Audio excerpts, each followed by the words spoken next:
Morning, morning, morning. Good morning. Good morning to you. Alrighty then, we are now going to introduce you to the freshest faces in the Caribbean Youth Ambassador Program.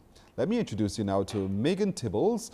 There she is, that's the beauty. The beast is right beneath her, Java Seeley. Good morning, both of you. Hi, good morning, Pearson. How are you doing today? Very well today, thank you. Congratulations on being announced to the CARICOM Youth Ambassadors for 2021-2022. We'll start with you, Megan. How was it when you got the call? I actually was very honored for this opportunity. It's something that I really, really wanted, and the competition was pretty stiff. I know that there were a lot of applicants. So I'm just happy to be here right now to be able to talk to you and be able to talk to other people about regionalism, CARICOM, and the importance of moving forward as a regional bloc. You better believe we'll talk a lot about that. Java, how was it for you when you received your information? I was very elated. I was also very relieved that I had the opportunity to be able to affect policy at such a level. Like Megan, I was very excited to be with other young people and move the CARICOM movement forward, especially at the grassroots level. Megan, you would have heard our CARICOM ambassador, our ambassador to CARICOM, David Commichon, a moment ago talk about a whole list of things that CARICOM has to focus on, and you are part of it now. So where do you want to start? Where would you think your passion is to start with our young people in the region to begin to effect change in CARICOM? Well, as Java alluded to, we definitely believe, the two of us believe strongly in the need for a grassroots movement. So for us, we consider ourselves the COVID ambassadors of sort, because this is how our tenure is going to play out for the most part. But we think the first thing we need to do is basically get young people interested and caring in what's going on in the other parts of the region. So for us, it's breaking down that digital divide in terms of getting to know the other cultures, getting to know what's going on in St. Kitts, in all over the place, just so that I feel like if you have an idea of what's going on, it creates more of a community, creates a more sense of being, of belonging, and then you're more inclined to care. And then from there, we can move to helping to implement policies and just making sure there's agitation for forward progression. Is there one particular aspect of CARICOM that you think you'd want to champion among the youth? For me, it's definitely the need for a CARICOM skills certificate. That's very, very important. Actually, now that I just finished my master's in regional integration at UE, I am also going to start the process of getting my as CARICOM skills certificate, and I want to basically document that process and show almost like a behind the scenes part of what that will entail. And hopefully by creating that level of interest, by creating getting knowledge out there on what it entails, will encourage other people to get theirs, because as the ambassador alluded to and yourself, the economy definitely needs some help revitalizing itself, and young people are, in my opinion, are at the core of that. So if we get them out there, get everyone interested in seeing what opportunities lie in our neighboring countries, then I think that we're on the right path to charting a new future for our region. What about you, Java? What do you see to be the cause that you would want to champion in this effort? Actually, Megan and I think very alike in this issue, considering that the CARICOM is wealthy in skilled professionals, and they tend to go to the more developed countries. However, the CARICOM Skills Certificate is one of the institutions or one of the instruments that allows the region to exploit it. Because whereas there may be no employment for a particular area within one territory, there may be space for it within another. And the CARICOM Skills Certificate is one of the few privileges that we have that can allow us to actually spread the wealth of professionalism. If you take a look on most social media platforms now, you can see that there is a surplus almost of young university graduates, people who are at the top of their game, and oftentimes their biggest issue is that they don't have employment. However, like I mentioned before, the same CARICOM Skills Certificate allows us to move freely throughout the region and almost unencumbered to be able to live a better life as young people, to actually champion and drive the economy of the region forward.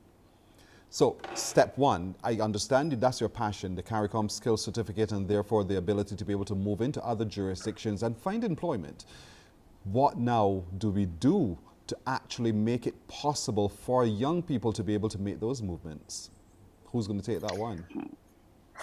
I don't mind taking that one. I mean, as youth ambassadors, obviously, we're going to advocate for anything that we believe will help that cause.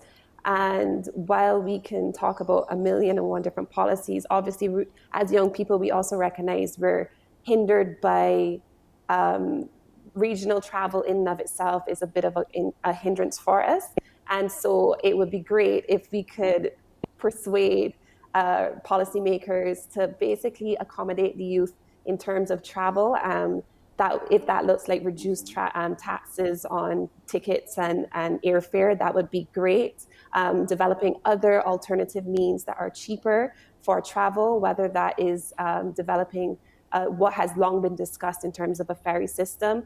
There are so many different ways I think that we could put things in place to help young people travel. The first thing that needs to be done is the agitation from the grassroots level about wanting to do that. Because in my opinion, yes, we can have a top-down policy approach, and we definitely need that. And there have been so many things, wonderful things coming from that.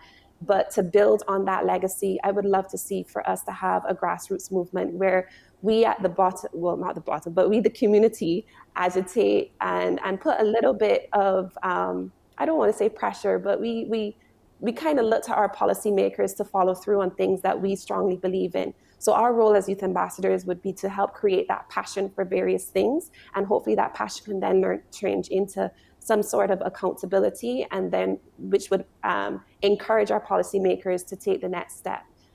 So I'm hoping that there's more of a 360 approach to getting things done in CARICOM.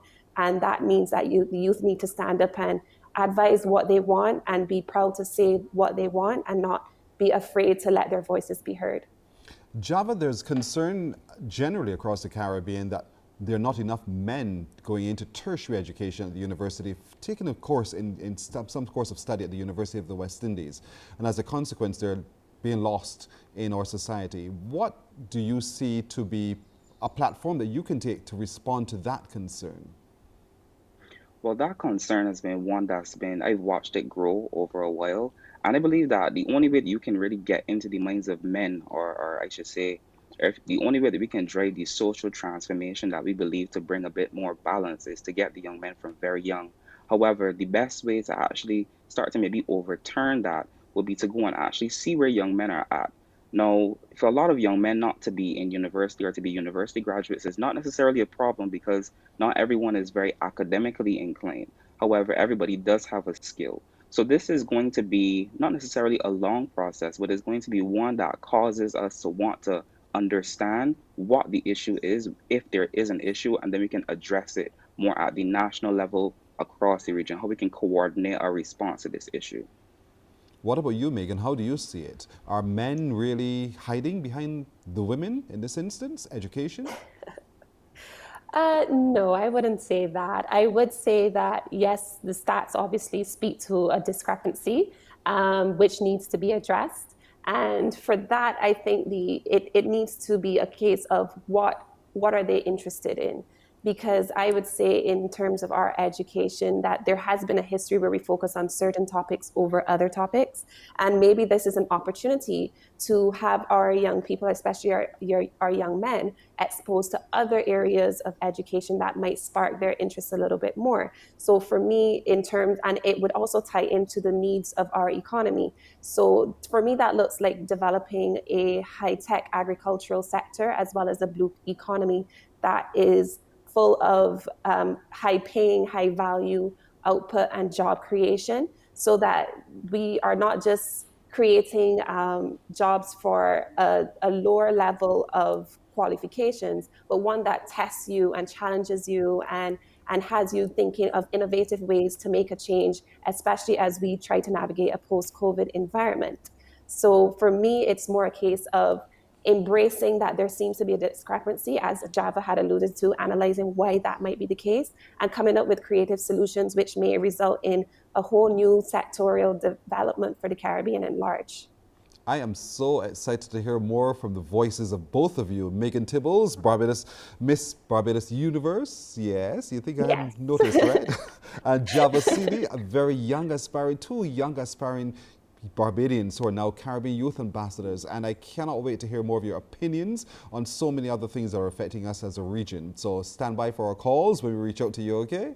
And congratulations. For sure. Thank you very much. Thank you so much. Very much. Thank you so much as well. Meghan Theobalds and Java City, the CARICOM Youth Ambassadors, who will be representing Barbados. Morning, morning,